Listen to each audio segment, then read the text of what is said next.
मीरपुर खास मां ख़बर शामिल कयूं था। सूमार समीजो जी रिपोर्ट मुताबिक़ त सब्ज़ी मंडी होल सील मार्केट में चोरनि वापारियुनि जो जीअण जंजाल करे छॾियो। रोज़ानो जेब कटण सामान जी चोरी मामूल बणिजी वई। वापारियुनि पारां उन चोरी जी न वरके ऐं संदसि यूनियन जे तवजो न ॾियण जी शिकायत कई। ॿिए तरफ़ अंबनि जी चोरी कीअं थी रही आहे CCTV वीडियोज़ में ॾिसी सघिजे थो।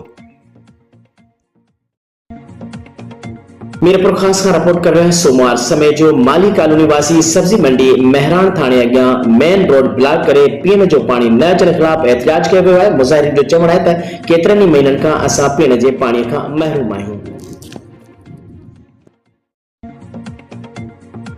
बरहून खां रिपोर्ट कर रहियो आहे अखियो भील बरहून शहदादपुर रोड ते मोटरसाइकिल वण सां टकराए जंहिं जे नतीजे में मोटरसाइकिल सवार बरहून जो रहायशी एहसान अली खासकेली ऐं घरवारी ज़ख़्मी हालत में नवाब शाह अस्पताल मुंतक़िल कयो, जिते डॉक्टरनि जी गफ़लत सबब एहसान अली खासकेली फौत थी वियो। मेहड़ खां ख़बर शामिल कंदासीं। रिपोर्ट कर रहियो आहे मीर रियाज़ सुमरो मेहड़ बाईपास ते क़ाइम थियल शादी हाल जे मालिकियतां महेसर बिरादरी जे ॿिनि धुरियुनि में शिकताण गाही महेसर रोड पुराणे UBL बैंक वटि धुरियुनि में छेड़ो फायरिंग ऐं डंडा लॻण सबब अली असगर महेसर ज़ख़्मी थी पियो। ज़ख़्मी खे तालका अस्पताल बाद लाड़काणो मुंतक़िल कयो वियो। तालका अस्पताल में ज़ख़्मी ॿुधायो त शहर मां सब्ज़ी वठी वापसि घर अची रहियो हुयुसि त शादी हालत जी मालिकियतां जवाबदार शौकत महेसर, शाहन महेसर, दीदार खोसो ऐं ॿियनि हमलो करे डंडा हंया ऐं फायरिंग कंदा फरार थी विया आहिनि। हुन चयो त मेहड़ पुलिस वाक़िए जो नोटिस वठी जवाबदारनि खे गिरफ़्तार करे खेसि इंसाफ़ कयो वञे। झिरक खां रिपोर्ट करे लखा नो झिरकाई मरकज़ी ख्वाजा इमाम बारगाह झिरक जो अलम पाक बुलंद पियो। हज़ारे मोमिननि शिरकत कई ऐं अॼु खां मजलिसनि ऐं आज़ादारी जो सिलसिलो जारी रहंदो। जॾहिं त झिरक शहर जे मुख़्तलिफ़ चौकनि ते सबीलूं क़ाइमु कयूं वयूं। दौरान अलम पाक बुलंद थियण टाइम बिजली न हुई। उन सिलसिले में गुलामान इमाम महदी झिरक जे सदर अली रिंद सहाफ़ियुनि सां ॻाल्हाईंदे चयो त जेकॾहिं दौरान मजलिस ऐं आज़ादारी टाइम बिजली बंदि कई वई त सख़्त एहतजाज कयो वेंदो। मीरपुर खास का रिपोर्ट कर रहे हैं सूमार समय जो हेस्को हीराबाद सब डिवीजन जे नवाब कॉलोनी ऐं भर पासे जे इलाइक़नि में ट्रांसफार्मर ऐं डायरेक्ट कुंडा सिस्टम ट्रांसफार्मर साण खिलाफ मक़ामी रहवासियुनि खिपरो नाका चौक मंडी रोड ब्लॉक करे छॾियो आहे। ठारोशाह खां रिपोर्टर सनाउल्लाह उजण जी रिपोर्ट मुताबिक़ ठारोशाह इनकम सपोर्ट सेंटर ते आयल किस्त में कटौती खिलाफ गरीब औरतुनि जो BISP ऑफिसर गुल मोहम्मद मरी खिलाफ एहतजाज। मनपसंद औरतुनि खे किस्त ॾिनी वञे थी। ठारोशाह इनकम सपोर्ट सेंटर ते BISP ऑफिसर गुल मोहम्मद मरी ऐं पुलिस डिवाइस एजेंट ज़ाहिद कलोड़ो सां मिली करे सेंटर में 2 कमरा ठाहे छॾिया। हिक में कटौती, हिक में पूरी किस्त जो सिलसिलो जारी। पूरी किस्त जा नाले मात्र कार्ड कढी बाला ऑफिसरनि खे रिकॉर्ड ॾिनो वञे थो। कटौती करण वारा कार्ड तेज़ीअ सां जारी आहिनि।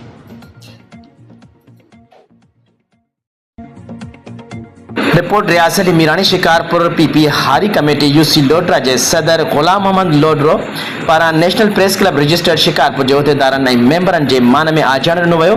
तक़रीब में ख़ालिद Hussain Shaikh, Rab Nawaz Lodro, Irshad Ali Lodro, Mohammad Ayaz Lodro, Fayaz Hussain Lodro, Sanaullah Abro national press club registered Shikarpur जे उहिदेदारनि ऐं मेंबरनि खे गुलनि जा हार पाराए मुबारकबाद ॾिनी। उन मौक़े ते national press club registered Shikarpur जे बानी फरीद अहमद फारूकी, सरपरस्त आला फ़कीर असलम मक्सी, सदर आशिक हुसैन कलोड़ो ऐं ॿियनि गुलाम मोहम्मद लोडरो जो शुक्रियो अदा कयो। जॾहिं त तक़रीब में हफ़ीज़ुल्लाह कलोड़ो, अदील अहमद दल, नियाज़ हुसैन भुट्टो, अब्दुल कयूम मेमुन जोगी, रियाज़ हुसैन मीरानी, अब्दुल हादी सुमरो ऐं ॿियनि शिरकत कई।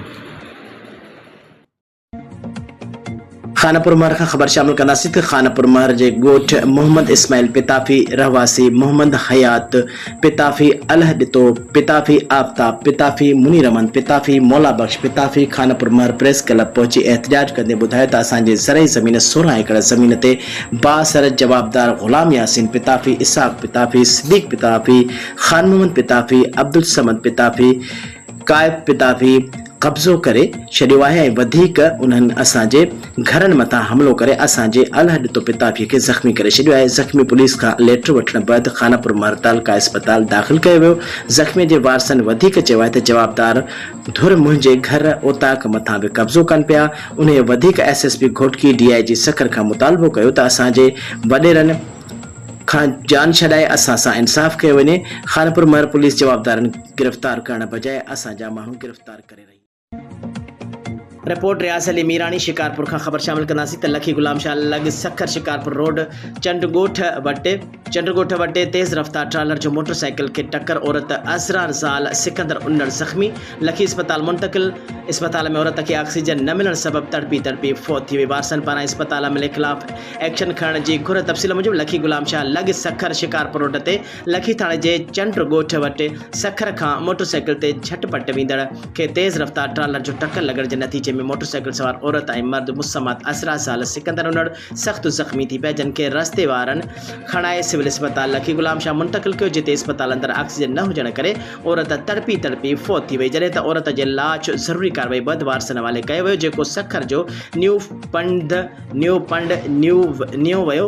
लाश घर पहुचण ते घर में कोहराम मची वियो। ट्रालर ड्राइवर गाॾी समेत फरार थी वियो। ॿिए तरफ़ फौत थियल औरत जे वारसनि मुड़ुसु सिकंदर उन्नड़ ॿुधायो त मुंहिंजी घरवारी लखी अस्पताल में डॉक्टरनि जी गफ़लत सबब फौत थी आहे। अगरि बर वक़्तु फर्स्ट एड ॾिनी वञे हा त घरवारी बची वञी हा। हुन चयो त असां MS ऐं ड्यूटीअ ते मौजूदु अमले ख़िलाफ़ केस दाख़िल कराईंदासीं। होॾां वाक़िए जी केस दाख़िल न थी सघियो हो।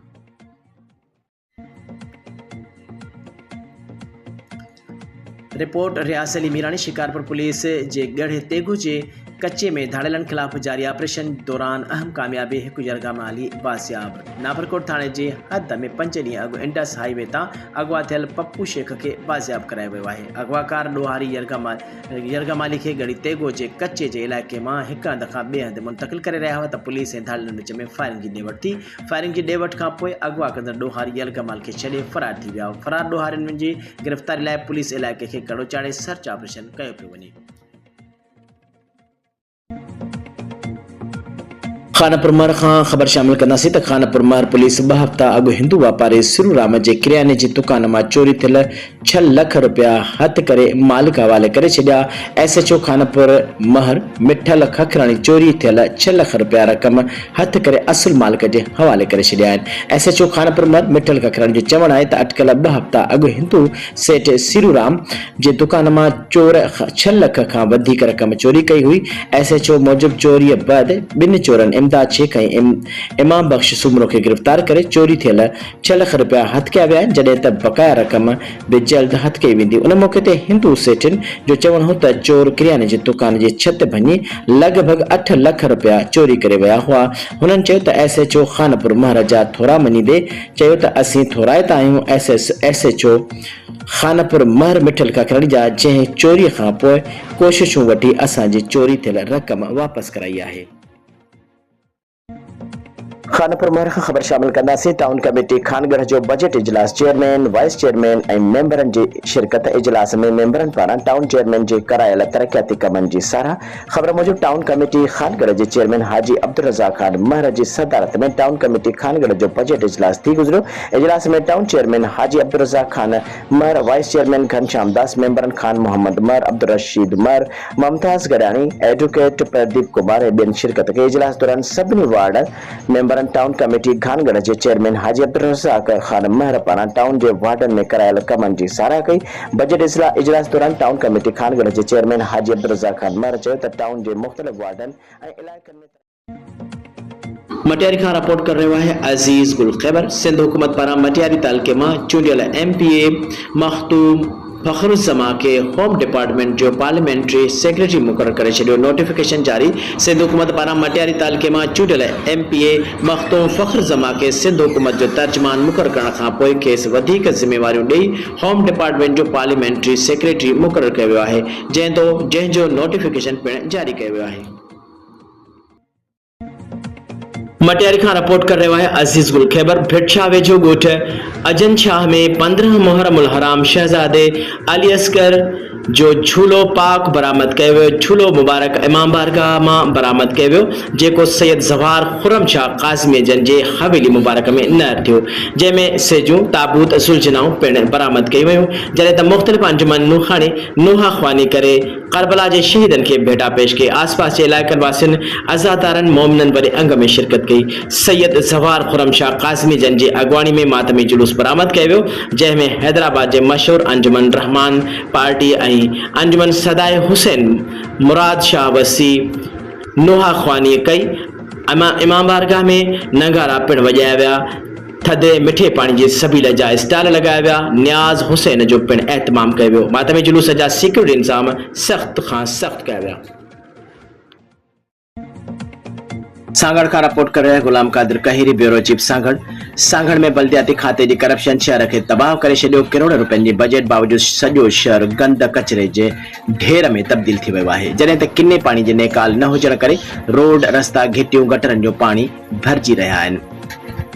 सांगड़ म्यूनिसिपल कमेटी वटि 100 खां वधीक सफ़ाई जे अमले हुअण बावजूद शहर जे अक्सर इलाइक़नि में सफ़ाई जे के बि इंतज़ाम न आहिनि। सांगड़ म्यूनिसिपल कमेटी जो करोड़ रुपयनि जी बजट हुअण बावजूद शहर जे अक्सर इलाइक़नि में कचरे जा ढेर नज़र अचनि था, जितां माण्हुनि जो गुज़र सफ़र आहे। सांगड़ बल्दिया कंहिं अज़ाब खां घटि न आहे, जॾहिं त शहर जे केतिरनि इलाइक़नि में गटर जो किनो पाणी रोड रस्तनि ते बीठो हूंदो आहे ऐं कुझु इलाइक़नि में घिटियुनि ऐं घरनि ॾाढो किनो पाणी बीहण करे इलाइक़े वासी शदीद मुश्किलातुनि खे मुंहुं ॾेई रहिया आहिनि, जॾहिं त पीअण जो पाणी बि पैसनि ते ख़रीद करण ते मजबूर थी विया आहिनि। शहरियुनि पीपल्स पार्टी जे आला क़यादत खां मुतालबो कयो आहे त म्यूनिसिपल कमेटी जे चेयरमैन खे हटाए ईमानदार क़यादत आंदी वञे त जीअं सांगड़ वासियुनि जा मसइला हल थी सघनि।